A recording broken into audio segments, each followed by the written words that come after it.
Well, I think China deserves great credit for scaling renewables. I mean, they are the largest market in the world and the largest manufacturer for solar, for wind, for batteries, for electric vehicles. I still think we have a lot of value to add on innovation, and some of the most exciting innovation I'm seeing, for example, in batteries is happening in California. But we need this partnership to work. I just came back from China from a visit to 5 cities there and met earlier this week with Minister Xi, who's the climate envoy for China.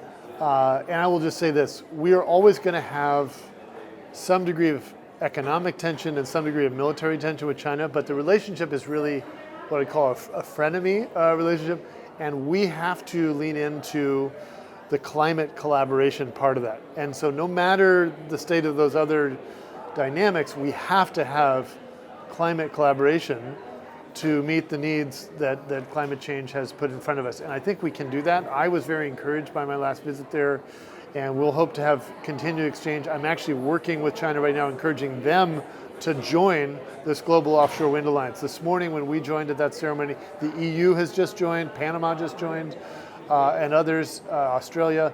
I think China should join, I think India should join. We don't want China to be the Saudi Arabia of clean energy, right? Where we're importing everything all the time. And so definitely in the United States, both at a national and a state level in California, the goal is to start doing more manufacturing domestically. Not all manufacturing, but definitely more. And that's a point of tension.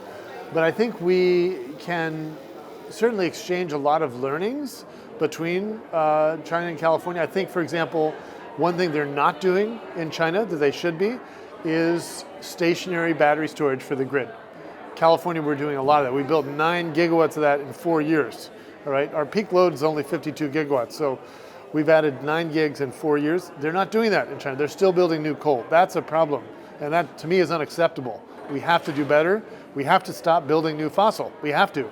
And so that's an area where we have been engaging with them and explaining our story. Hey, look, we did this. It's been very successful for our grid. It can work for your grid, and let's learn. And then on the other side, you know, China's installed 50% of the global offshore wind capacity. I want to learn from that. They have things to teach us.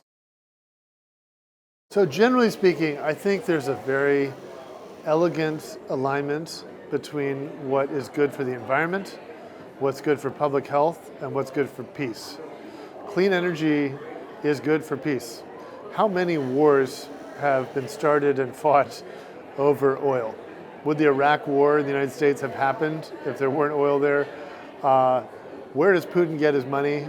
It's fossil fuels. And so when we reduce our reliance on imported fossil fuels, it's not just that it's good for climate and for energy security, but it really does contribute to peace because you're taking away a source of funding for someone who's been very aggressive on the global stage. So I think one big opportunity right now, particularly around natural gas, is really what I call the electrification of everything. We should be moving services that today are met by natural gas, particularly home heating, to electric heat pump technology.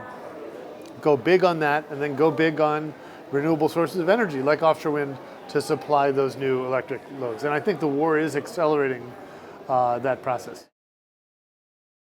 So most of the lithium in the world, as you know, comes from just 4 countries. It's Chile and Argentina, where it's evaporation ponds, China and Australia, where it's hard rock mining. We have a massive, massive lithium resource in California that's in a different form. It's in superheated geothermal brine, which is 1.5 miles underground.